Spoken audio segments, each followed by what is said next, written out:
From the John DeVito Broadcast Center, welcome, ladies and gentlemen, to another broadcast of Armchair Experts with Jim Leon, Rich Massaro, and guests on the Windy City Hometown Entertainment Network and Jack FM 89.7 WRHS FM Norwich on Wednesday, November the 11th, the year of our Lord, 2015. And now, here they are, live, in person, with great color in their face, Jim and Rich. You didn't know you were coming into the DeVito Broadcast Center, oh my did goodness. you, Coach? John DeVito, the doctor of the dials, with his usual wonderful introduction here. Yeah. Hey, geez, Jim, we've got we're you know what? This is an honor. We have Coach Coach Al Marks with us today. And for those of you who, I find it hard to believe that anybody from this area doesn't know who Coach Marks is. But just to give you a short background, we're talking to a Hall of Fame coach. That's right, Coach. What year did you were you inducted into the 1998 IHSA Football Hall of Fame coach? Yes. And I'm proud to say that. I had the opportunity to be coached by Al Marks for 1 year in my football career at Ridgewood, and that was for me, a very positive experience. So Thank we're you. Welcome, Coach. Yeah, Thank you. It's Happy to be here. It's good to have you here. I mean, you're the person that's probably most responsible for me to go into accounting. I was ready. I really wanted to go to Columbia College downtown, study broadcast communications, and my mother and dad were very much against that. They told me, oh, you do so well in that course you're taking that's taught by that nice Mr. Marks. Why don't you go to Roosevelt and study accounting? Because if you study broadcasting, all you're ever going to wind up doing is recording some show in somebody's basement for some little radio station. Oh, wait. Mom was right. But you get the best of both worlds. That's right. That's a good way to look at it. That's right. That's right. Yeah. So you get the debit cash, which is good. That's right. Jim, you know what, Coach? When we talk on the phone, because I've talked with Coach Marks, 3 or 4 times, and we've tried to get him on prior to this, and he's always trying to get out of me, what are we going to talk about? And I said, geez, I don't know. We'll know when we get there. We'll know. Do you want to kick it off? Well, one of the things was Ridgewood your first teaching job? Yes. And my only teaching. Well, no, not my only teaching, but yes, it was. It was your first job. How long 1967. Okay. Fall of actually, I was a business teacher, and I graduated from DePaul, and I didn't have a job in the summer. Somebody left. I forget who. I think a guy's name was Mel Novitt, and Tom Giles, who was like an assistant principal at the time. I remember Roger that. Kamsher was. Yeah. No, it was Scott Richardson. Scott Richardson was the superintendent. Scott Richardson's still alive and kicking. That's good to know. I see posts from his daughter That's good to periodically know. with her pictures of her dad. So they hired me in the summer as a business teacher, and then I started in '67. And then in '67, because I got hired late. Not that I knew anything about football at the time anyhow, but my job, they asked me, I was the filmer. Oh. So I would climb up on that scaffold, and the wind would be moving, and I would be shaking. And it was on the old field. In the old field, The old field. Yeah. And then what happened was the following summer, Kemp Buchman was the AD at the time, and they needed a football coach in the summer. And so gave it a whirl, and I've done it every year since then. Now, Coach, do you know, and if you don't know, that's fine, okay. but one of the things I had mentioned to Jim, because we're talking a little bit about our last phone conversation, yours and mine. Right. And I said, you know what I keep forgetting to ask Coach Marks is your first coaching opportunity in football was as a varsity football assistant. Right. And I'm thinking normally I would think you'd be freshman and you work your way up. But do you remember what the circumstances were that you became a varsity coach? Almost immediately. I think there were 3 of us at the time. It was just Coach Marwick, who was the head coach, and myself, and I think it was Denny Rosen was the other assistant. Well, it's probably Rosen. My senior year and was he you was and Denny. the backfield coach, and Coach Marwick was the line coach. and the head coach. And I think, and I was just the third guy. I think that was the way it was. I think Tony was coaching sophomores at the time, and I really don't really remember who else. But in those days, Mario Campanero was Mario. still That's there. it. Well, I think Mario left. Did he leave for No, a you senior know year? what? I think that Mario was the coach then. He was. I think that was it, rather than Denny Rosen. Yeah, no, you know what, No? Coach? I don't want because No, I know I I had don't both remember you offhand. and Denny at Okay. least for 1 year. Then maybe And it was Mario. Mario left after my first year He there. did. He He- did because Tony. I can tell you that because Tony took over as the baseball head coach. baseball coach. Right, Yeah. that's it. Yeah, Mario was there because- my first year. Because I can't remember what year he left. I just 68. Okay, then he left junior year because after a junior year. Now, the Because issue- I just remember walking by the locker room one day when he was the JV coach and being grabbed by the collar and going, Leon, Yes. Leon, you've got to change today. Yes. I have to say this. Yeah. I had the pleasure, I guess, and the opportunity in my freshman year. Bob Cunningham and Terry Gabinski were the coaches. Both Right. really, my opinion, great guys. Yes. Yeah. Sophomore year, Glenn Motter and Norm Vanish, also Yes. great guys. Yes. And then, I don't remember who the other coach was with. I think Arnie Norris and Mario Campanero were the coaches with Dick Martwick my junior year, and then Al Marks and Denny Rosen Right. with Coach Martwick my senior year. Right. But I have to say that for years, Coach, I sort of held a grudge against Coach Martwick. And then I started to coach a little bit myself. And my kids started to play football. And I realized how much I had learned from Coach Martwick. But I find it interesting that my senior year with you and Coach Rosen as the assistant coaches, I mean, in my opinion, and this is still my opinion, even though I buried the hatchet with Coach Martwick, Coach Martwick was a great Line coach. Mm-hmm. Al Marks and Denny Rosen were excellent head coaches, but they were the assistants, Right. and Coach Martwick was the head coach. It was sort of backwards, but at the time you Well, hadn't really had the I had no experience. experience at I that never point. played football, so I really just kind of learned on the job, if you say. And I was thinking, Coach, you did a great job, though.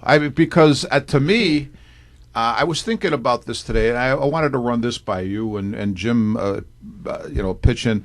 I'm thinking that if you coach, when I coached, I want my kids to play for me, for one. I want them to respect me, and I want them to play for me. I want the effort from them. I want them to play for their teammates, and I want them to play for themselves. And that's the way I look at things. Now, maybe you don't look at them the same way, but I could find some reason to play for guys like you and Denny Rosen. Dick Martwick, and I'm not trying to, this isn't the down Dick Martwick time, but I didn't find that same type of feeling for Coach Martwick for whatever Right. reason. well, that's the one thing like about coaches or even teachers or anything.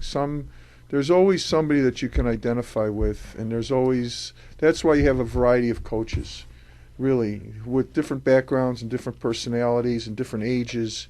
So there's always somebody there for players to identify with. I mean, I'm sure I didn't identify with every player I coached. I tried to, but there were some that I connected with more than others just because of my personality or the way I approach things. And there were other coaches maybe that they identified, more with different coaches. Sure. And I think maybe I do think that back in those days at Ridgewood, not that there's anything now, because I think you have a wonderful basketball coach and the football team is very successful. There were great coaches back in those days at Ridgewood. I think it was really a very were. fortunate Really were, time. yeah. There really were. Yeah. How did you, if you had a kid who wasn't really connecting, Yeah. how did you try to Connecting bring him with in? me, Connect with Connecting you, with- connect with other coaches, connect with his teammates. Well, If that's a good question. If somebody thought that they were something special or weren't connecting. That's a good question. That is a good question. It's a hard question to answer. I think what's involved there, same thing in a classroom. You observe your players, your students, Right. and you try to find ways, whether it's through conversation, through some kind of display of something, where you can identify with them or find out what's Mm-hmm. going on with them, Mm-hmm. and knowing their personalities and their temperament. There are some kids that you can give the business to, and there's some kids that you can't. So based on their personalities. So, and the same thing in the classroom. Sure. There are some maybe that you call on, and there's some that you don't call on, or some that you chide a little or challenge a little or not. And I think it's just a matter of you paying attention to them and trying to find that way into helping them or getting them to a certain point. Oh boy. And if that makes any sense, I don't know if that's answering your question. No, it's. I guess what I was looking at is how do you find it? Well, How there's do you no reach easy that answer point? to There's that. no easy answer. It's a matter, like I said, I think it's just a matter of trying to understand what's going on in their lives. Mhm.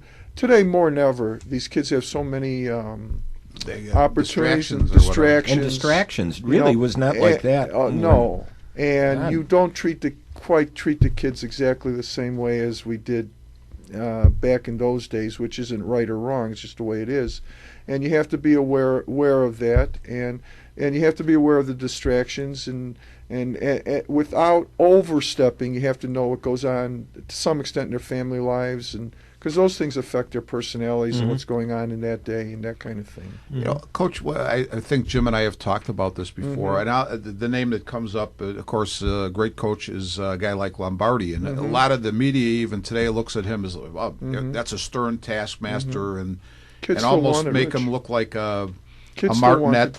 kids still want the discipline. They They do. Yes, they do. But my point would be this: when we talk about it, I say, well, here's the thing about a guy. Say, if you wanted to use Lombardi as an example, I think his players buy into. Now he was strict; he was a disciplinarian, but I think that they realized that he wanted them to be the best players that they could be. I think when you look at any successful coach or any coach really, but the successful ones for sure. Whether it's the grandfatherly image of like a John Wooden or the tough guy image of a Woody Hayes or a Lombardi, of course those guys want to win. They want wins in their wins versus losses, obviously, but they want their players to be the best players they possibly can be. Absolutely. And the players understand that. They understand this. That this is what this is about. Well, let me say this. When maybe not exactly what you were talking about, maybe what you were talking about, Jim, a little bit more, because a thought popped into my head. Kids are not stupid, if we're just talking about it. They're smart, and they can see things. So I think that the most important thing that a coach or anybody brings to the table is honesty. And being who you are, being honest, not trying to project an image that isn't you. That's what I agree. would say. Yeah. So kids realize that. If they realize that you're genuine and a true person, and what you're saying is what you believe, and your demeanor is not false or phony or made to be something different than how your natural personality is, they see this. And I think that when you're real, they trust you, okay? Because they know that what you see is what you get. And then I think it goes from there into some of the things that you were saying. I always felt like when I coach, I always just try to be myself, honest. If I think something, I say it. If I don't think it, I don't say something that isn't that's not as the way I feel. If that makes any sense. No, it does make sense. Yeah. It's interesting because I think some people get caught in the trap of just trying to piggyback on your point. Should I say this or shouldn't I? But if you really think it, then you probably should say it. If you think this is something I got to say, then you got to say it. Right. And I think that getting back to Ridgewood a little bit, quote, as you were saying back in those days when you guys were in school, or a little bit after when you guys were in school, I think that's the very fortunate thing that Ridgewood had was coaches that were genuine people. Coach Mariani, what you saw is what you got. Coach Kalina's, what you saw was what you got. Paps's, what you saw was what you got. And I think that the kids overall bought into what they were getting, what they were receiving from these. And that has nothing to do, and Denny Rosen was the same way. I mean, he was genuine and Very much so. and what you saw was what you got. Even had him in gym class for gym Sure. classes, and that was Denny. Yeah.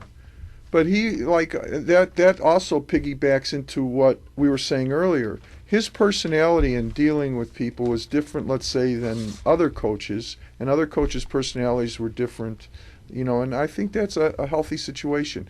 Like, you don't want to be in a situation where everybody is exactly the same person. No, Because that's for sure. that's the good thing about, my career, like, actually, I think got regenerated a little bit when coaches got a little younger. Mm-hmm. It really did, because I think it's always a healthy thing, as I said earlier, to sound redundant, is to have a variety of personalities and a variety of ages.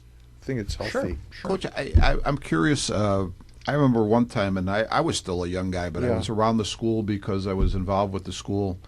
And I never forget, it was 7, 8 o'clock, middle of the winter. I'm up on the balcony. Right.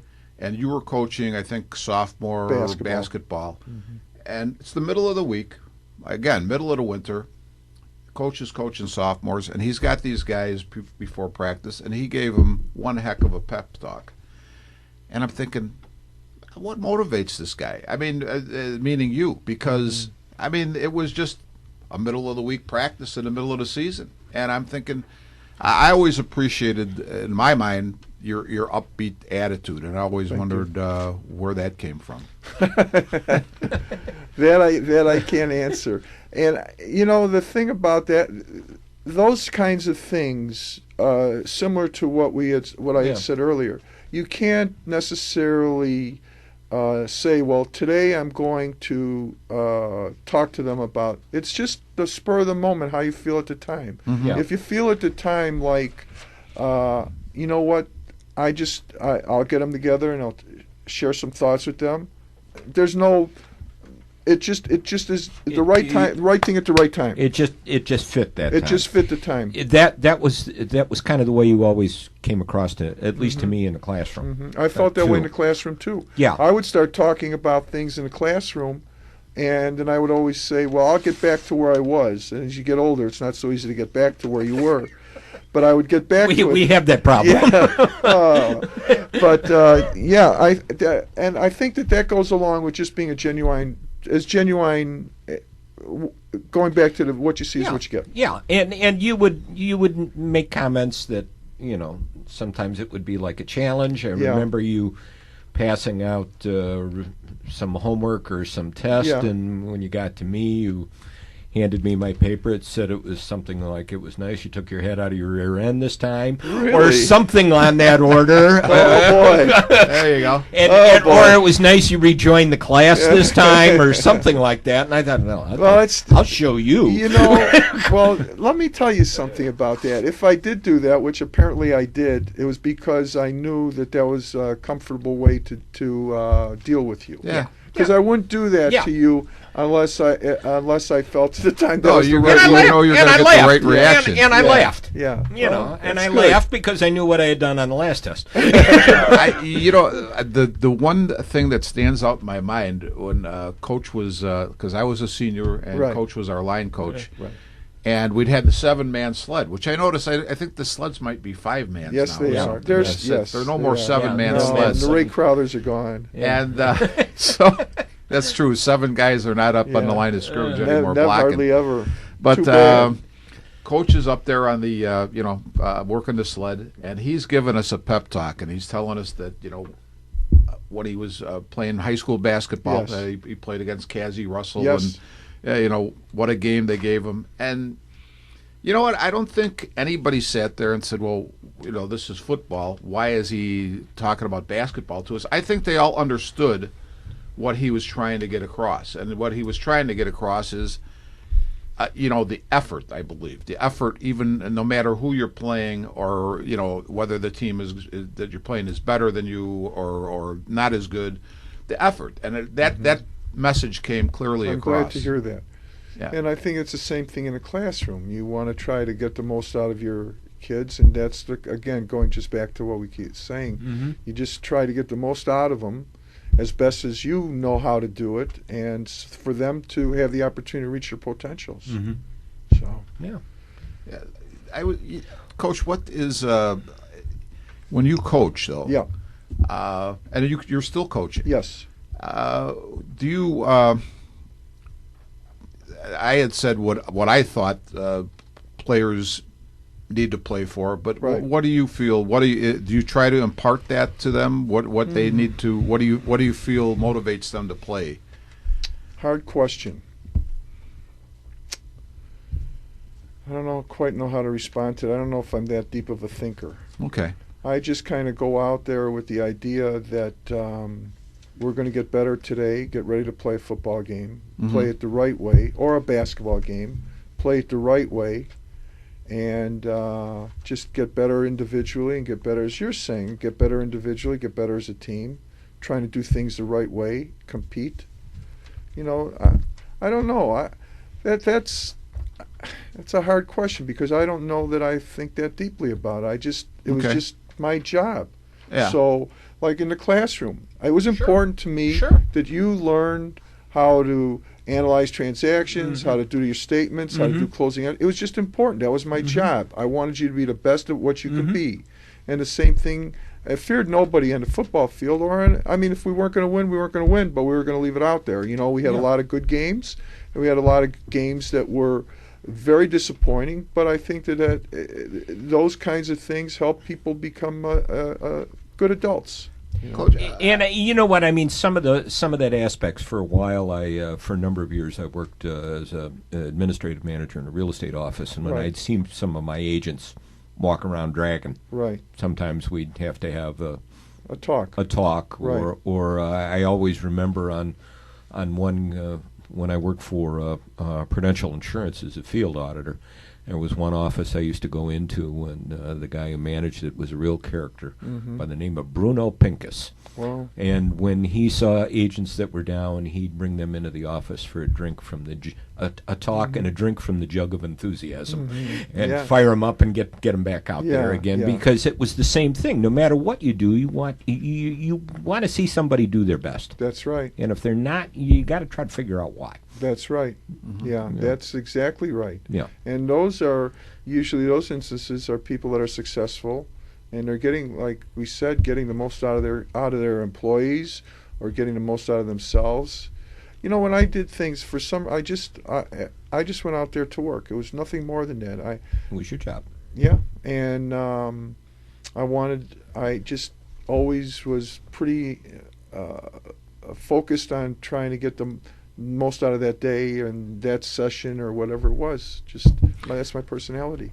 I know that if you listen to a lot of the media, you know, they seem to be enamored with the X's and O's, and I'm not trying to say the X's and O's aren't important, but as I've tried to look at some of the really successful coaches, regardless of sport, those guys weren't always great in-game X's and O's guys. They were guys who said, you know, my team is going to be prepared for the game, and this is what we're going to do, and we're going to go on the field and do it. I just want to throw that thought out to you. You know, Rich, this is an interesting thing because coaches are X's and O's guys, and coaches are game coaches.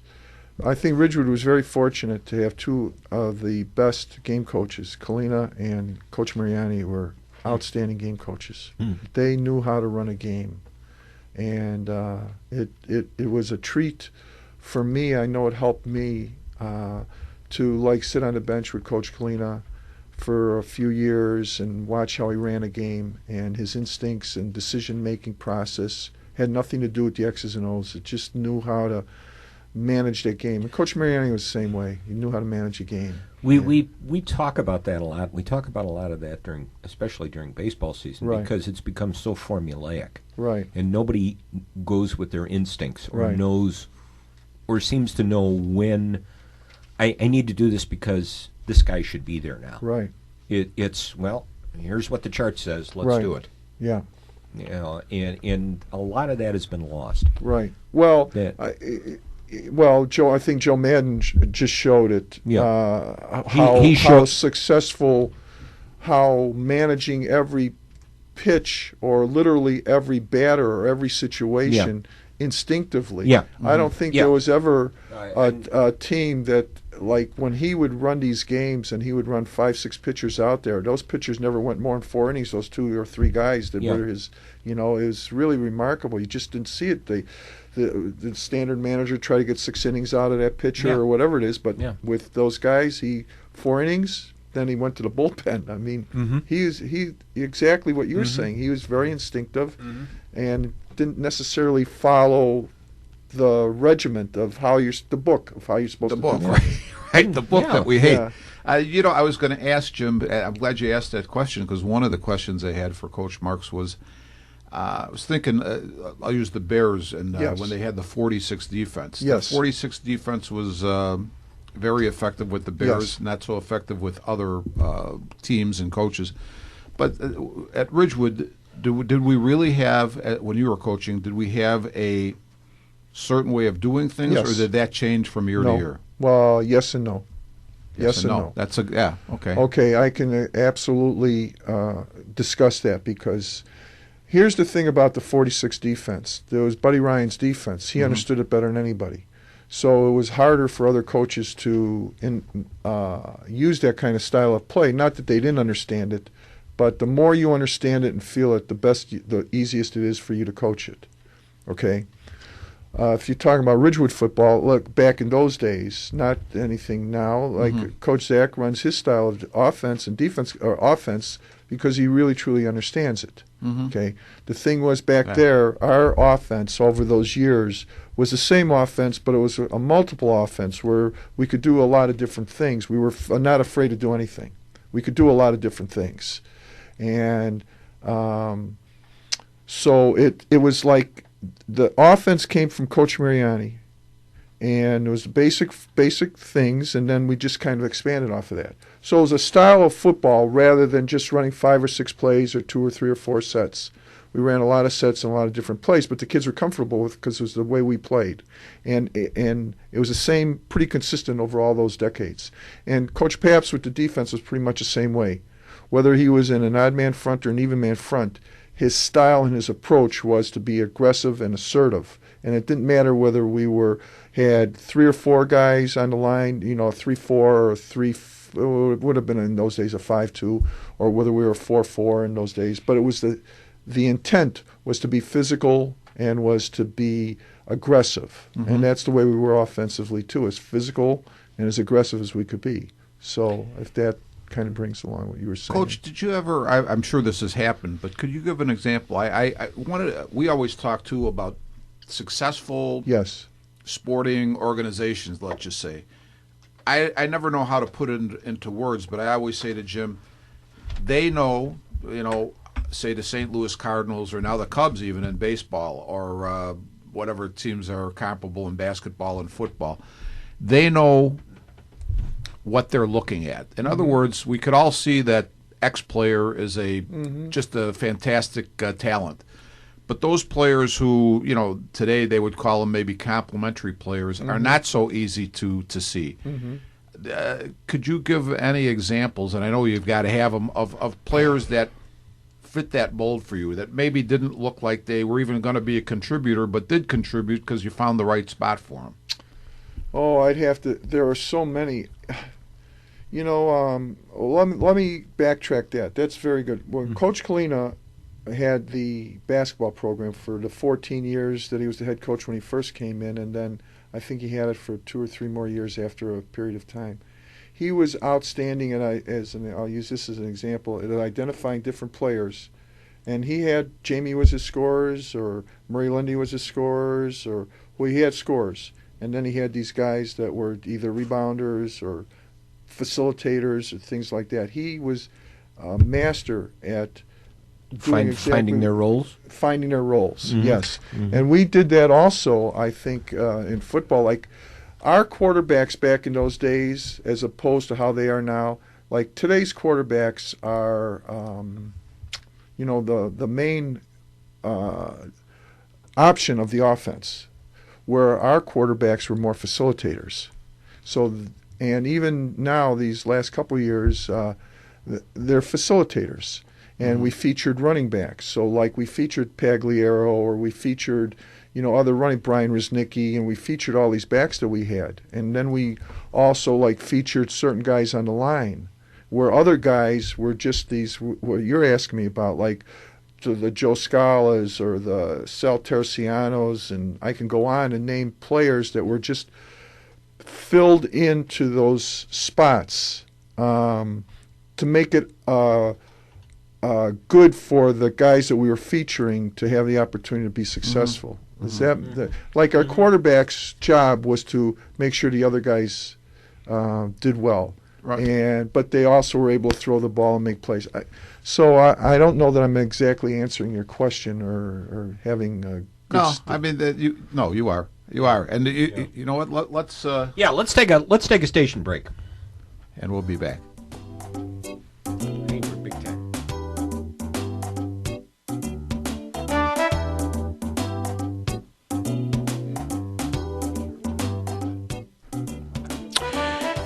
You are listening to Armchair Experts from the John Nevada Broadcast Center on Jack FM 89.7 WRHS FM Norwich and the Windy City Hometown Entertainment Network on Wednesday, November the 11th, the year of our Lord, 2015, with Jim Leon and Rich Massaro and guest.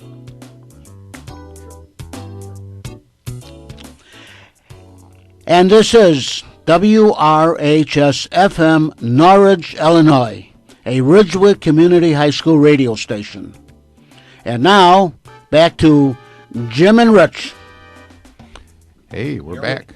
Here we are on the small but mighty 89. Yes, indeed. As we were off there for a few seconds, Jim leans over to me and says, "Well, let's get into some of the history of Ridgewood And football." we'll talk about why we want to go in that. The thing that I was going to say, And basketball, too, really. I would like Coach to confirm this. This was the first Ridgewood playoff team since 2003, I want to say. 3 or 2? Two. But the thing that we found that was interesting, Jim researched it a little bit. We hadn't had a conference champion since '93, and I know, Coach, that I don't know if that's right or not. That's my first I question. heard Jim DeRose mention that it was the first conference championship since 1993, and we both were kind of scratching our heads. Yeah, about we didn't that. know. 92. 92. Okay. Well, we went through all those years of being an independent, Right. so we That's didn't true. have a conference. Okay. And then in the 90s, we were in that big conference with the schools way out west. And we had 3 divisions. We had 2 divisions. It was not a realistic... our goals in those days was to win as many games as we could and make the playoffs. It wasn't necessarily to... Not that we wouldn't want to win the championships, but it was a different time. You may know this better than I do. We went through a period of at least 10 years or so. It seemed like 10 years where we were an independent. We were for a long traveling time. everywhere. Yeah. And then, as I said, we got into it was a smaller conference, and we won in '92. We beat Evergreen Park for the championship out here. And then I think that big conference came in, whatever it was called. Yeah, I it don't was our remember. schools, and we were in with we Sycamore. were trying to remember that. Yeah. Name That was of the it. one, Coach, where Morris was part of the Yes. camp, but they weren't our No. division. It of went 3 ways. It went 2 ways. There was a time where there was 3 divisions, bigger schools, middle schools, smaller schools, and then there was a time when there were 2 divisions, like 9 in each division or something like that. Wow. Okay. And so we we played Morris one year. We traveled out to Sycamore. We traveled to Yorkville. We of course played Kalen 4 years in a row. Never could get over the hump with them. We were close. Even in the years that they won the state championship, we were close with them a couple times. Just couldn't get over the hump with them. Well, But we traveled there, and yeah. There's 2 things that I just wanted to hit on too as we're talking about the history, because when you mentioned Canelan, one of them is we played teams like Canelan, we played teams like Bishop McNamara, Yes. even Beat 'em going twice. further back to when I think Coach Mariani was still a coach. I remember playing East St. Louis, Yes, we did. We went down there. and I remember Played them. East St. Louis Lincoln. It was East St. Louis Lincoln. Didn't they have, though, Coach, I want to say that they had a kid that on that team that either played, major college football, yes, they did. I can't or remember went offhand pro who or it is. whatever. But the thing that I'm getting to is we were very competitive with some of Yes. the real powerhouse schools. Yes. When the paper interviewed me about the, my time Yes. at Ridgewood, let's just put Yes. it that way, Yes. and the fact that I've followed Ridgewood football for a long time, could you brush me up, Coach? I'll Originally, try. the state championship, when it first came about, 1974. there was only, I want to say, 5. 16 teams maybe in Yes. the whole thing, Yes. and Ridgewood was one of the initial Yes. teams. Yes. Am I correct? We had countless teams that didn't make the playoffs because of that would have make the playoffs now. Mhm. We had a 7-2 team that didn't make the playoffs. You had to. There were the very first year of the playoffs was 1974, and there were five divisions and 16 schools. Right. So you had to either win your conference or you had to be 8-1 in order to get in, because it was just, as opposed to 8-32 now, it was 5-16. Right. And so we made the playoffs the first 2 years that the playoffs were in existence, 74 and 75. 76, I think we were 7-2, didn't make it. Mm-hmm. And because Lake Park won the conference that year. Okay. Okay. They beat us. Maybe we split with them. Those were the days where we were playing them twice. But I forget exactly, we lost another game or something, because I think we were 7-2. Okay. The other thing, as we were researching, because the team went to the playoffs this year Right. and won the conference. Right. I don't know, Jim. I don't think it was you, but it might have been Sam Wasserstrom. I want Right. to say might have texted me. I think that, it was. The last time we won a playoff game was '87, Yes. and I didn't realize. I thought the year won that 2 you games guys that year. beat Sullivan in the first round That was 79. I thought that was the best we had done, but then Sam texted and said in '87 we beat IC, then we beat Stillman Valley, That's correct. And we lost to Mac. and we lost to Bishop McNamara. And they won the state that year. Yeah. So you know what really. They knocked us out twice. In 86 and 87, we lost them both times. And both times I think they were state champs. You know what? I know we're talking history here, but you know what? Well, this is history. You Well, know what upsets yeah. me Go ahead. is the fact that somewhere in the last, I'll just say in the last 10 years, just to throw out a number, we've lost. Our kids have no clue anymore what our tradition is, which is a fantastic football and basketball and tradition. basketball tradition, and I think that's kind of led us to this point to invite you to join us, because either through some other, and Carol Berry has kind of put that bug to you a couple of times, Sure. Yeah. about getting some of this history and getting some of this tradition back. And we said, well, here's one way to do it. We'll either do a special show just directly to that, or as part of our normal nonsense that we do here twice a month. And have people and start to talk about that, because there is a tradition and it's been lost. Well, Coach, I know you weren't there 65, class of 65, and I know you have some friends in that class that are just friends from from beyond school. But 65, just the class of 65 had the reunion. Their team, their senior year, was an undefeated conference champion. Was that then, Greg? Yes. And Danny Carroll? Danny Carroll, Paul Garber, Al guys like Carpo. that. But Tishnaya. Yeah. Yeah, Bob Tishnaya. Bob. You came on in sort of, I don't know what you would call it, maybe a bridge period between that little piece of history, and then I would combine the Mariani and the Marks sort of eras together, because it was a 31 long years. string of 31 years. 31 success. 8 and 23. But I can could tell you a you? lot about those years. I mean, if you're interested. Sure. Which now you're Those 31 years. 31 years. Mike had 8 and I had 23. I was going to say, though, could you give me, now, having been a part of it, Yes. but still being a student, it didn't really impact me in the way it would impact me now. But could you give, if you have an impression, could you give an impression of those years, which were sort of wilderness years, if you want to put it that way, between Kent Buchema and then when Mike Mariani came on, and what sort of transpired there, how things changed? Okay, Mike was the coach at St. Francis and Wheaton, and he was very successful. And I think he knew some people in the neighborhood, and he was hired in 1970. And he was a head coach from 70 through 78. And he was young still, but he had, he was very intense and very motivated, and just, he was very intense, and he was very dynamic. And I think he had just reached his point because of just, it was enough for him. And certainly we didn't want him to, retire at that time, but he did. And then I took over in 78, and I was the head coach from 78 through 2000, which that's the year that I retired. And if you're asking me about those 31 years, I think we had 18 and 6, 24 of those years were winning seasons. Wow. 24 Wow. of them out of the 31 years. Wow. Mike had 6 out of the 8. We had 2, 4, and 5 teams in 72 and 73.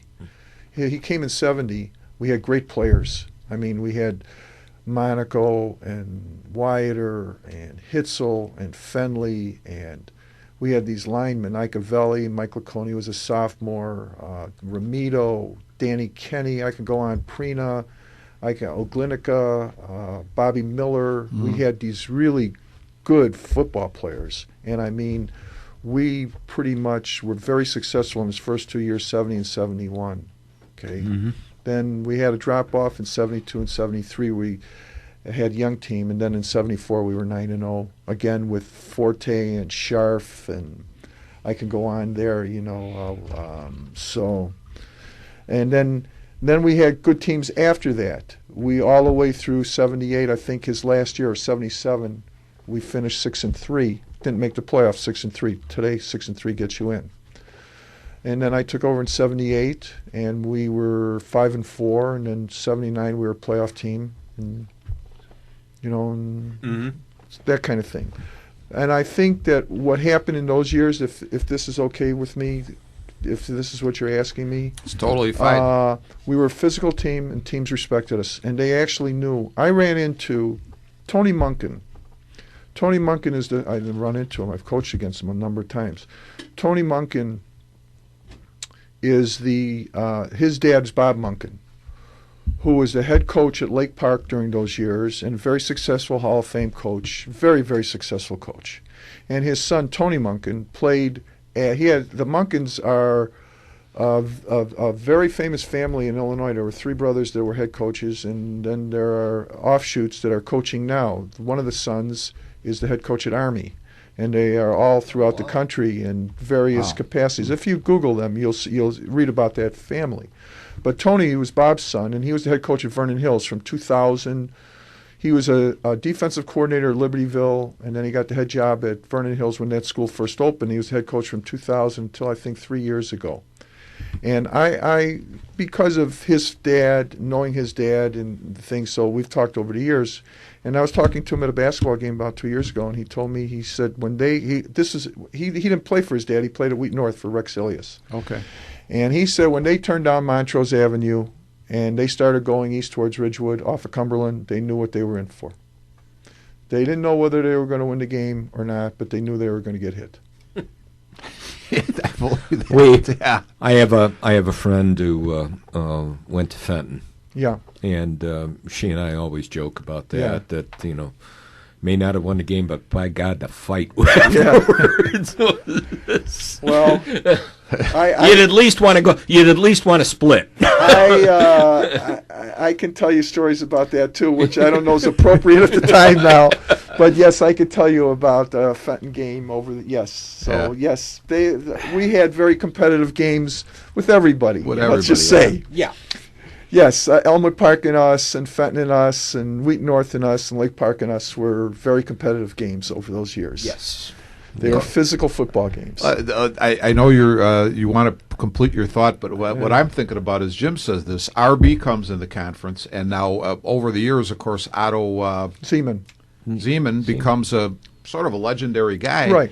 And I would sit in the We press beat 'em. box, or I would sit there at the game with somebody, and I'd say, this really ticks me off. I said, because Ridgewood used to absolutely ruin RB. RB didn't even wasn't even competitive with us. And now everybody's looking at Otto Zeman and RB like, ooh, RB. And that would just irk the heck out of me. But you know what happened in 1992?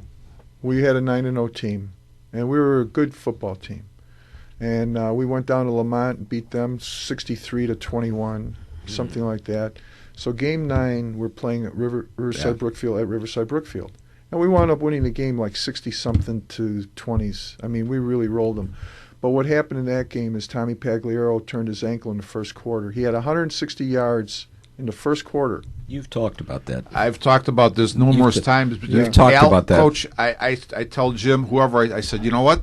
I'm sitting there at RB because the game was at RB. And I'm watching, like, what did you say he had in the first quarter? 160 some yards. And I'm saying, you know what? I'm going to see something that very few people ever see. This is going to be a 400-yard game. He could have had it. Yeah, he could have easily. And, he had, you know what, the Lamont game, which was game 5, this was game 9. He had 320 yards in game 5 at Lamont. Jeez. And he only had the ball 17 times. Oh, my God. And, well, we had Frank Trenadu, and we had Sam Fetches, and we had some guys, Mike Cernuska, and we had guys that were very good blockers. And Tommy was very comfortable in the system that we were playing and the style of football that we were playing. He was a very smart back.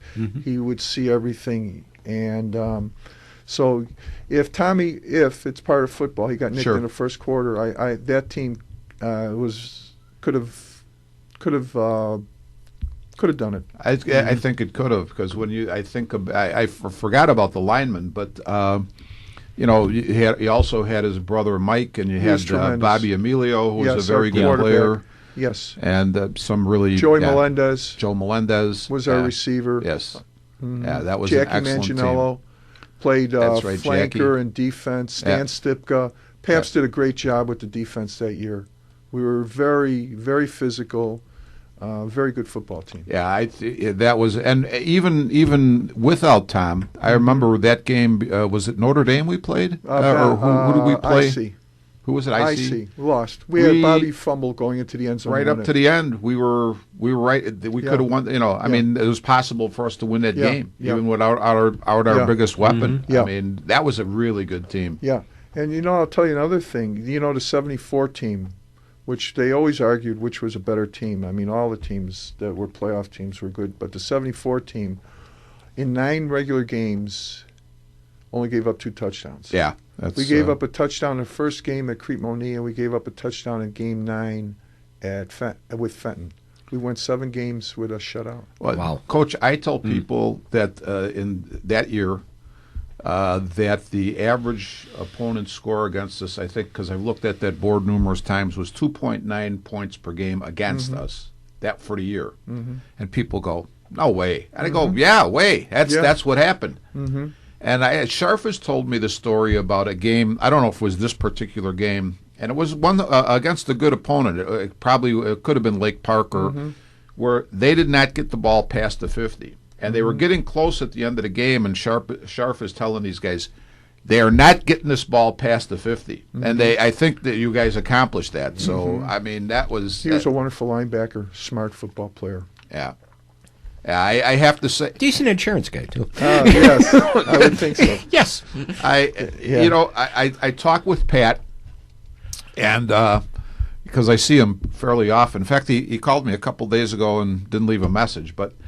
I said, you know what? I played inside linebacker, and he was an inside linebacker. And I said, you know what? I don't remember. You know, I'm sure we had keys and whatnot, but for me, I don't know. It was because I had played offense at one time, but I could see everything that was happening, and it was pretty obvious to me what was going to happen.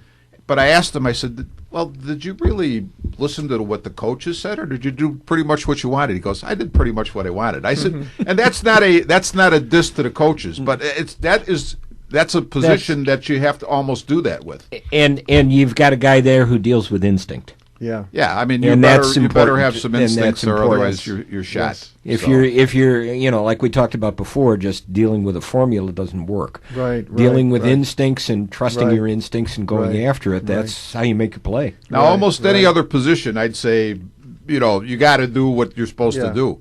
But that position you're a little bit more, and the things that are your responsibilities, such as the run right at you. Obviously, you got to stuff that, or if there's a pass, you got a drop zone to cover or whatever you're supposed to cover.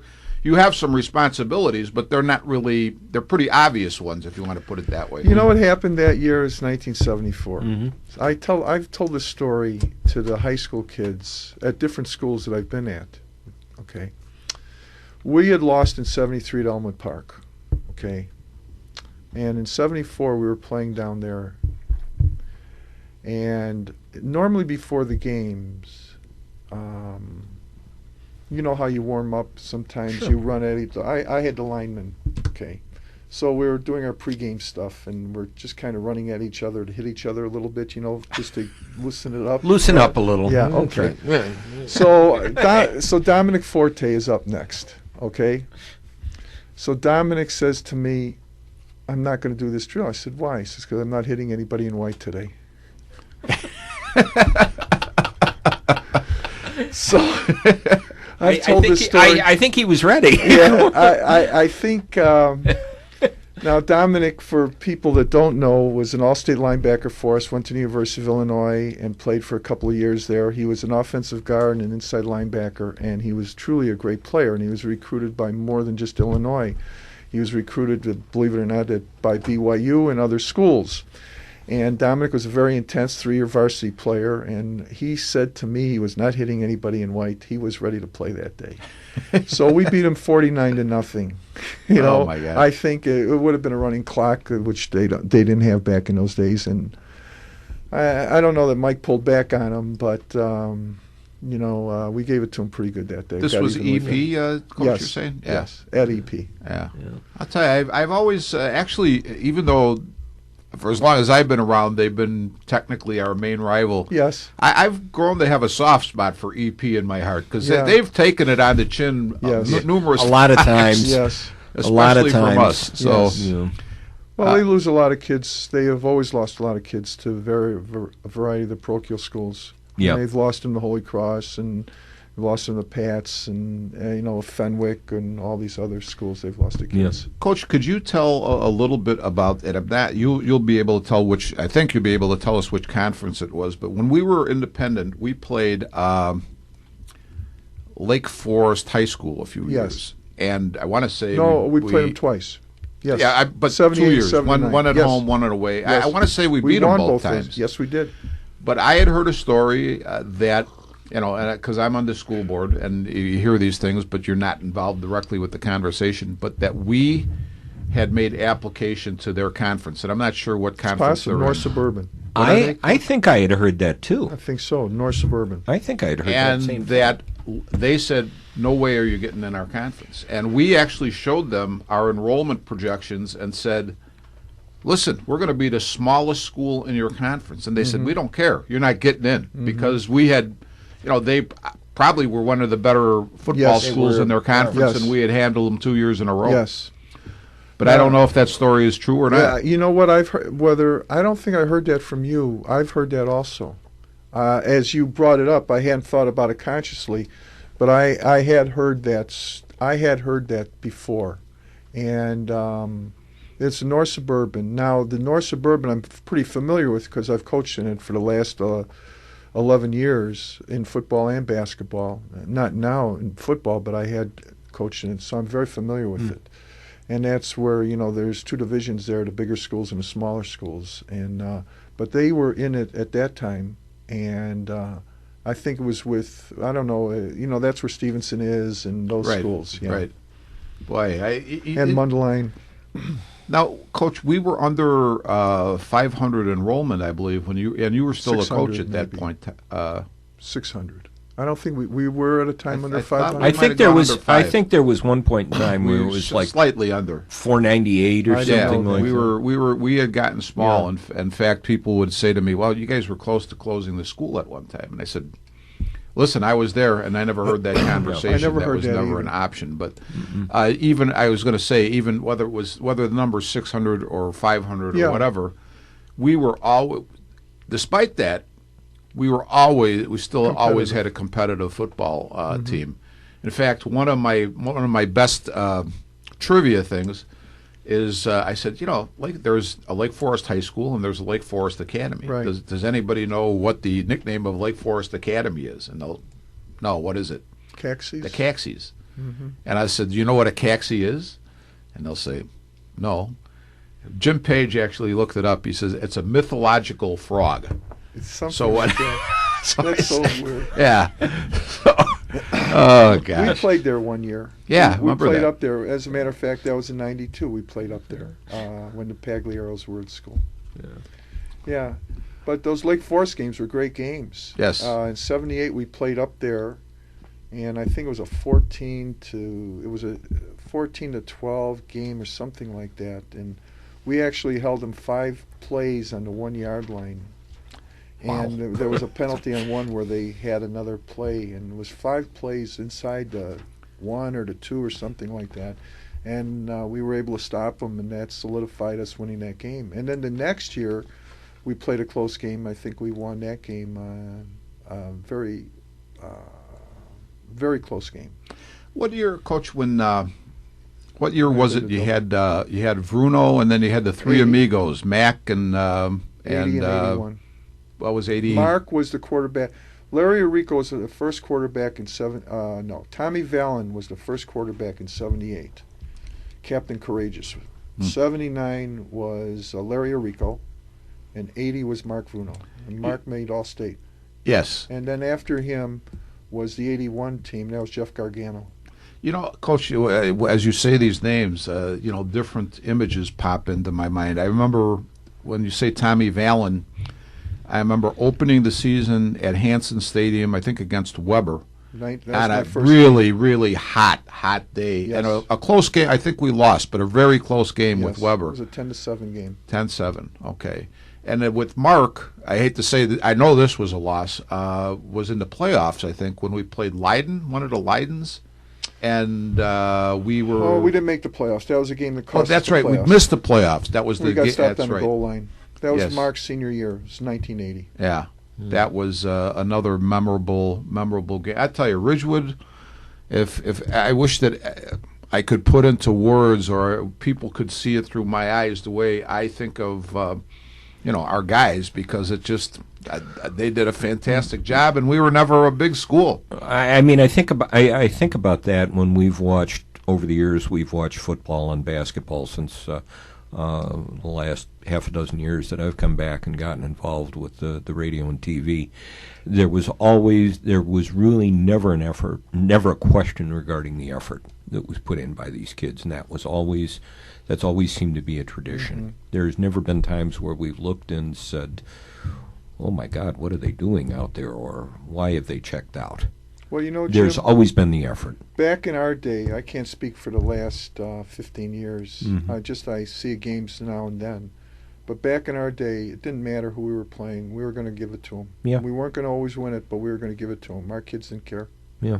And it was the same way in both sports. Yeah, and we see it. Yeah. And we see it. And that's the thing. And that's the thing that's always important. What game? This'll. John's just giving me the signal. Go, take as long as you want. When I look at John and I say, "Should we wrap it up?" and he waves his hand like, "Oh, talk." Very interesting. It is interesting. What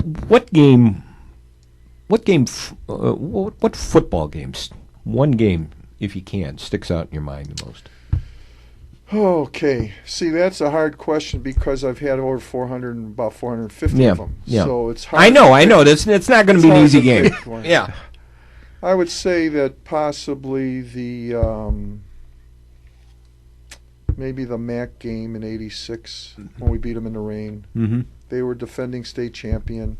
They hadn't lost a game in 2.5 years, and it rained the whole week.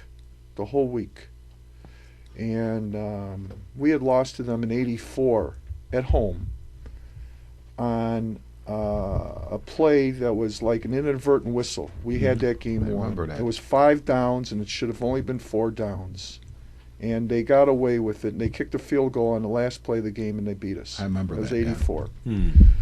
And then in '86 we came back to home because every other year you played that. We were independent, and 1 year there, 1 year at home. In '86 it rained the whole week. We didn't practice outside the whole week, literally.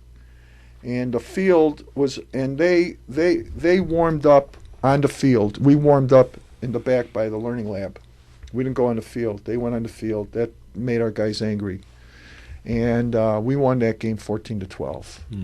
And that, as I said, was a big story in the paper the next day, where we stopped their winning streak of 2.5 years or whatever it was. That was a good game. If you ask me for one, and then if I think about it, I'll be driving home. I'll be thinking. Of course. I should have said this. Game too. But I would say that game in '86, Tommy LeBeck was our quarterback. Oh, wow. And, he made a play to say we didn't play him on defense. There are only two players that didn't play on defense: is the running back and the quarterback. Anybody else, if Paps wanted them, but we put him in crucial situations, and he made a play in the end zone to knock away a 2-point pass that would have tied the game. And then there was the game in '92 when we played Evergreen Park for the championship. That was the 9-0 team with the Paglieros. And that was game 6, I think. And they were 5-0, we were 5-0. And they had been perennial playoff team, semifinal team, really good team. And they had talked in a paper where Pagliaro wasn't going to run that day and everything. And we beat them, I think it was 20-0. It was a really good game. And that was a good game. Coach, I was going to ask you, in that conference, and I don't even remember what the name of that one was. I can't remember it either. I was going to say, though, of all of the, I just wanted to see what you thought about this. Of all of the schools that we played over the years, conference and otherwise, the one that reminded me the most of Ridgewood was Evergreen Park. Yeah. Very similar. Very similar. And they were same colors. Green and same white, colors. basically. Let me sneak in 1 second and make us legal. This is 89.7 WRHS FM Norwich. John's happy with me now. And I don't know if it was a particular game, but Pat Scharf always talks about when he was a junior and we played Wheaton North, I think, at the end of the year, and I want to say they beat us, but those guys who were juniors knew they were going to come back with a really good team as seniors, and Pat was telling me that as they walked off, they talked to Coach Rexilius, and they said, well, you know what, Coach, good game this year, but we'll see you next year. And little did they know that was the year that I believe the next year Wheaton North was out of the conference. They were. That was when we went to the small. There were only 5 of us or 4 of us, and we played each team twice. That's right. Yeah. We played Fenton twice, Lake Park twice, and Elmwood twice. That was the conference with 6 That's games. right. Yeah. And that was the year we went to Crete-Monee, and maybe we played a couple of Chicago schools. I forget exactly what it was, but that was what it was. Man, if I think we've talked about this. If the old Tri-County was still in existence, I mean, we'd be probably the midget of the conference. We'd be that was a great football league. Yes, we played Mundelein. Yeah. I had the opportunity when I retired to coach at Mundelein for 3 years. Yeah. And in 2001, 2, and 3. And when we played Mundelein back in the Tri-County, the head coach was Frank Janamore. And I got the opportunity to work with him and coach with him, and he was really, really a very nice guy. And back in those days, before I got to know him, he was on the other side. It was pretty competitive games with him. He had Booth. Remember Booth? Rich Booth, who went to Northwestern. Yes, that's right. We had a game with them up there, and I mean, he ran over us, but our guys ran over them. We wound up winning the game. It was a good game. And but that was part of Tri-County, so you knew we were going to play. Let me tell you something also, is that in my opinion, they're great coaches now, but they were great coaches then. Because when we went to Wheaton North and we're coaching against Coach Rexilius, and we went to Lake Park and we're coaching against Coach Munkin, and we went to Mundelein, Coach Gianna Moore, and even at Fenton, Coach Appleby, and Gary Stearns at Elmwood Park. These are great coaches, and you had to be ready to play. So it was very competitive. That was a great football league. It was really very competitive. I was going to say that my two memories of Mundelein. I think I told you the one. We're on the kickoff team, and I'm one of the 2 outside guys. Yeah. And I'm standing next to Mike Flemke, who a lot of us know is a pretty much of a character. Yes. And I look at Mike, and I go, Mike, you're not wearing any pads. He's not wearing any pads in his. There's no hip pads, thigh pads, knee pads. Yeah. And I'm like, you got no pads on your. He goes, I can't. It slows me down. He was. Yes. He was one of a kind. He was one of a kind. He really was. Now, that's an interesting thing about Mike Flemke, because when we were talking earlier about how you motivate kids or get to know kids, I don't know if it was possible to really get to know Mike Flemke. And if you did, you really wanted to deny it.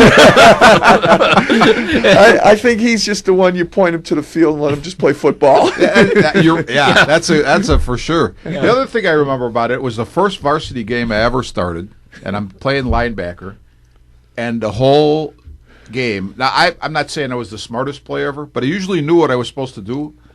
The coaches went over. I don't know what kind of offense Mundelein ran, but unbalanced line. Maybe was Janimore the coach then? I would this would have been 67 or 8, 67 probably. So yeah. I don't know if he was or not.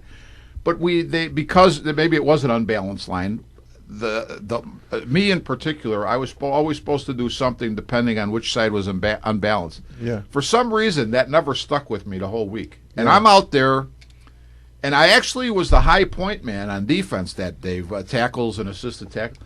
And I'm like, I played a lousy game. I mean, I didn't know what the hell excuse my language. I didn't know what I was doing out there the whole game. John just crossed himself. It's okay. Oh man. Yeah. Unbelievable. Yeah. It was. I'll tell you what. This Ridgewood, one of these days, Coach, in conjunction with what Carol Berry wants to do, we'll just have to sit down, and instead of asking you a lot of questions and interacting, just let you go.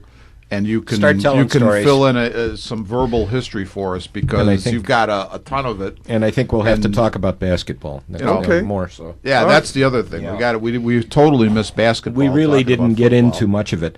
I just wanted to bring up, how do you find it now? I know you're over with Kaz at Guerin. I was this past year. Yeah. How do you find that now? In terms of the way the kids are, the way the game is. Fine. Yeah. There was great. It's a different challenge. Every situation you're talking football. Right, obviously. Right. It's football. Okay. Yeah. Every situation you're in is a little bit of a different challenge in some ways. In other ways, it's not. Mm-hmm. Guerin is a small school of 400 kids, so they have 200 boys. Maybe they have 30, 40 boys in a whole football program. Mm-hmm. So you're actually playing freshmen and sophomores in varsity games. And then when you have a school that hasn't had, now Holy Cross had great tradition in football, obviously. My last game as a head coach was against Holy Cross. We lost them in the playoffs in 2000. But Guerin has not established itself with a real strong football identity. So that's his challenge, is to get them to understand, that what it takes to win. And then these kids want to win, and we won 4 games this year, which was that's good. The best that they've ever done. When they were here last year, it was nice. It was nice to see the Holy Cross colors. Yes, well, that's something Kaz wanted. And for a lot of years, for about, I think about almost 20 years, I was involved with semi-pro football. I was involved as a field announcer and stats, and actually ran a league a couple of years. And one team that I worked with a lot was the Chicago Thunder. Oh, okay. And Terry Thomas, the head coach and owner, is a good friend, and came up and visited. And he was as a Holy Cross grad, he was really proud to see them back with the Holy Cross colors to instill something into the program. Good. Well, he had, like, the team room has the Holy Cross colors, and as you're correct with the uniforms having the Holy Cross colors, and they consider themselves, when they as Crusaders. Yeah, I kept referring them as to the Crusaders as opposed to Gators on the air. Right. And I kept calling them Holy Cross. So, well, but that's the way they're approaching it, and he won 3 games last year. He won 4 games this year. We were very much more competitive. Okay. Good. And, I mean, even in our Ridgewood game, I mean, it's part of the game, but we lost our quarterback in the second quarter, and we lost our center that day, didn't play. So the negative when you get injured with smaller schools, as Ridgewood goes through and all of them do, you don't have the depth to. No. Yeah, that's the thing. You have to take it as best as you can. I mean, even that was always an issue for us back in the days, the Ridgewood days too. Sure. So we would be hiding players. That was always something that you had to be conscious of. Is always made sure that as best you could, you had your best players at the point of attack all the time, as best as you could. Yeah. I know that Gene Nudo was telling me that when he took over at Fenwick, and Gene is for anybody who doesn't know, is did he played for you, Coach? Well, he played for Mike. For Mike Mariani. I could tell you stories about Gene. I'm sure you can. Well, the thing about Gene came on the '74 team. Gene had never played football. Oh, that's right. And he was a boxer. Paps, he was a boxer, CYO boxer. Yes. And Paps got him to play football. So he came out his junior year, which is '74. And we won that first game at Crete Money 18-6. And Paps and I and Coach Mariani were the last ones back to the locker room after the game. We were all very happy. And we walked in that locker room, and Gene Nudo, who had never played this was his first football game, had never played football. He wasn't playing then. He played his senior year. He really wasn't. He was just learning it. He was the happiest guy in the locker room. He was the happiest guy. It always struck me, and I've remembered it ever since then. So that was another example of somebody finding their niche. And from that day, you knew he was going to be this great football person. You know what I'd like to say to you, Coach, is that I say this to Ferk all the time, Paul Ferking, and I said, here's a guy who grew up and went to Leiden, right?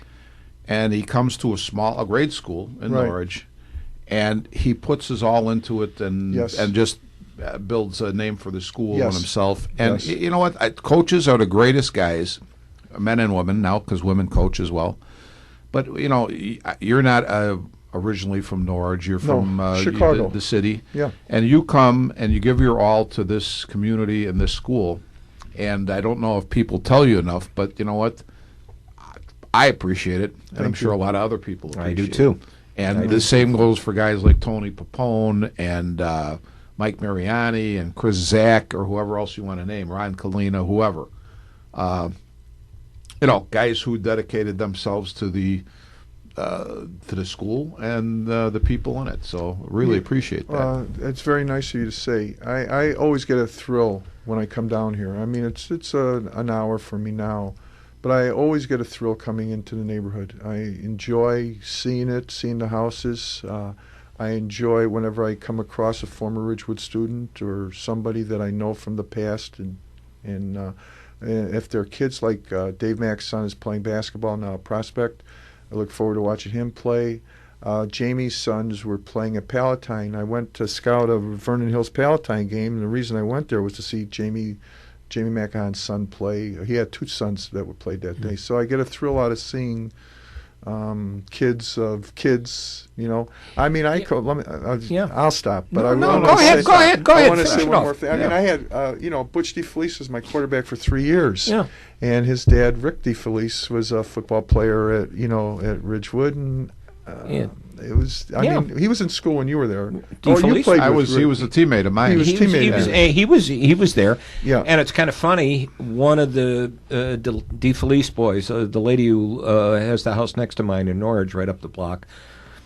Two of them have been going out for one of the Dennis DeFelice. Rick's brother. Rick's brother. Oh, okay. Yeah. So there's still the connection. Yes. And for me, there'll always be the connection. And I still feel the same way. And I got married about last June. Good and for are you. living. Yeah. Oh yeah. I hope so. Oh, She puts up with a lot with me.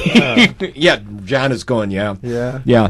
And we're living out in Woodridge, but I'm still trying to clean out and get rid of the house in Norwich, and it's going to be hard to part. Yes, it is. It's going to be hard to part with it, and I still get a good feeling when we come back for any reason. When I come back for a game or something, and I always credit Rich for getting me involved back with this about half a dozen years ago. Mm-hmm. because there were so many years, even when I lived in the area, I really didn't pay any attention to what went on at Ridgewood other than read the newspaper or say, oh, my God, they want another tax increase. Years ago when the Pags were coaching the football team, a bunch of us used to get together at Joey Melendez's house. Joey lives right next door to Giles School. Right. So we get together in Joe's garage and have a few beverages. And one day a guy came over, and I can't remember who the heck it was, but he had been a Ridgewood quarterback, and I don't know if he was your era. I think he probably was your era, and I can't think he was not like one of the more outstanding quarterbacks, and he was like Joe Moravec. Who was it? Joe Moravec. It could have been Joe. And Joe said, well, I wasn't that good. You know what? I said, hey, you know what? You're one of us. You are. That's what we have. We have a thing. We're all together. Right. It's not like you were that good. Right. You're one of us. You're a part of a big fraternity. Still part of a family, and I had to laugh too. My wife was a graduate of Michigan State. She was a journalism major, and she said that she blames you for doing your job too well as an accounting teacher, and that I didn't go into communications, because if I would have come up and got my master's degree in communications at MSU, I might have met her 35 years ago, and when she was working in the radio and TV station up there. Oh boy! But you've made a big influence on all of us, and I can imagine how you felt when they had that. It was nice. Little get together for you. Yeah, it was nice. Back in September. Yeah, that's right. Before I have to ask you this, on how many people attended? About 100. That's a great, about 100. Great show. Bobby DeCristofano and Mike Saladino put that together. Yeah, and it was very flattering. And what was nice about it too, there were some basketball people there. There was a lot of football. I'm not, some football guys. There were some basketball guys that were there, and there were coaches came from Wakanda and also Ridgewood and Artie Serganani was there, which I hadn't seen him in 40 years. Wow. Yeah. Artie, I think, played in 60. Did you play with him? Yeah, Artie was a junior when I was a senior. So he played for Martwick. Yes. I hadn't seen Artie Serganani. We coached three of them. It was Ricky, Artie, and Mario. Yeah. And he was there. Carl Casada was there. Bobby Seidel was there. So it was nice. It seems that Ridgewood, maybe it's like this everywhere, but it seems like generation gaps are bridged, because just recently, it was a sad thing. I went to Rudy Wyatter's wake. I have to tell you about that. Rudy was a teammate of mine. Mm-hmm. But I walk in, and who's standing there but Tommy Friendly, not Mike, but Tommy was way after Rudy and I. He was way after and us. then Mark Georgianis was there. Yeah. And I'm thinking, okay, and they were probably friends with Paul or Dave or whoever, because there was more Wyatters than there's just Rudy. But it's just interesting the way the age gaps are spanned here. Interesting. What happened there was, this is not interesting. Paul Weider was at this date in September. Now, Paul was the youngest, because there was Rudy, David, Greg, and Paul. And Paul played with Tommy Fenley and with Georgianis. Right. Okay. So I asked Paul how the brothers were, how the family was, because I hadn't seen him in decades. And he said everything was fine. And I found out the same thing that you did. Unfortunately, I found it out, I think Mark let me know, after I couldn't attend. It was afterwards. But I was shocked. I didn't know what had happened. Yeah. It always bothers me. I mean, unfortunately, you brought it up, or we bring it up, when I see something, one of our former something happens to him. Like Bobby Menarchik just passed away. Yeah, Bobby Menarchik. And he played basketball for us in Kalina. And he had an older brher, Jimmy, right? Jimmy. Was he your age? Or Jimmy was a little older than us. He was older than us. Okay. Yeah. He was older than us. Yeah. The sister, Judy, I want to say, I don't know, I think she was a little younger, and then Bobby was younger still. So, It always just sad things. We find ourselves texting a lot about, we had, they were all cheerleaders, Kathy Milzarik's gone, Maureen Rabiola, Liz- Laura Thomas. Mrs. Maureen gone. was married to Tony Navarro. Right. Right. So I knew about her because we used to go to the restaurant a lot. Right. Yeah, I knew she was sick. Yeah. Tony's catering is doing. He's doing some gangbuster stuff. Tony is? Yeah. Oh, I'm happy to hear that. Yeah. I follow. Always see him on. I keep telling Rich, get more active on Facebook. You'll find out things that go on. Oh, yeah. That go on. I'm happy more. to hear that about Tony. Yeah. Since the restaurant closed, he's doing more catering and Good. has special events at various places. One, I think he's doing some things up at a place in Melrose Park. That's Butch you're talking about, not Tony. Oh, I'm talking about Butch. That's right. Butch. You're talking about Butchie. I'm talking about Butch. I'm thinking Yeah. about Butch. Yeah. Tony was the older brother. He was. That's right. Tony was. I got him you're- confused. He I got him Your confused. age. Right. Tony's your age. He was our. I but got he him was in the confused. business also. I thought he was Yeah, too. sure he was. I thought he was too. Oh yeah, they had. Yes, they were all at Pastafino. Yeah, I thought he was too. I The last remembered thing him. that I knew that Tony was involved in, I think he had, I want to say it was Pal Joey's in the, Yes. is that a Comfort Inn out there in Yes. Schiller Yeah. Park? Yes. Yeah. That was the last Yeah, one.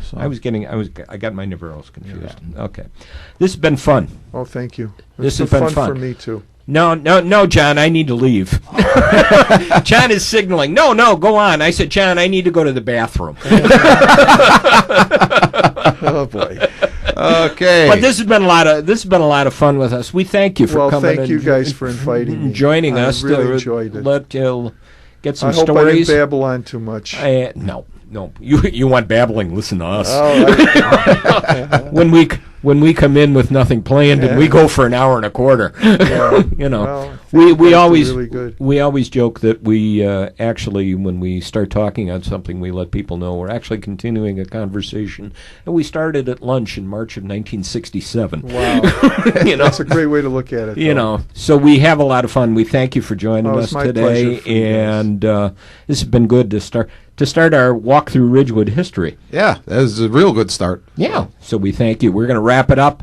We will be back in a couple of weeks with some more nonsense, and we thank you for listening. And we are Taillights. Can I take this?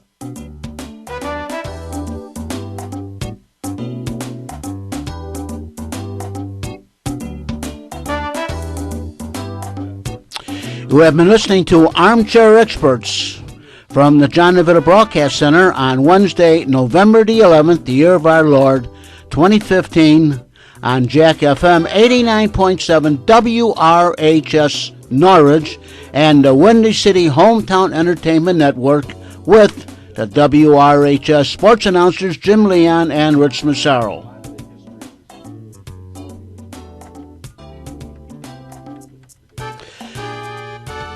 This broadcast was directed by John Nevada. Our special thanks to radio station manager Kevin Zeflik of WRHS-FM Norwich and the executive producer of Windy City Hometown Entertainment Network, Mr. John Seconda. This broadcast was pre-recorded on Tuesday, November the 10th, the year 2015. Until next time, please be safe and thanks for listening.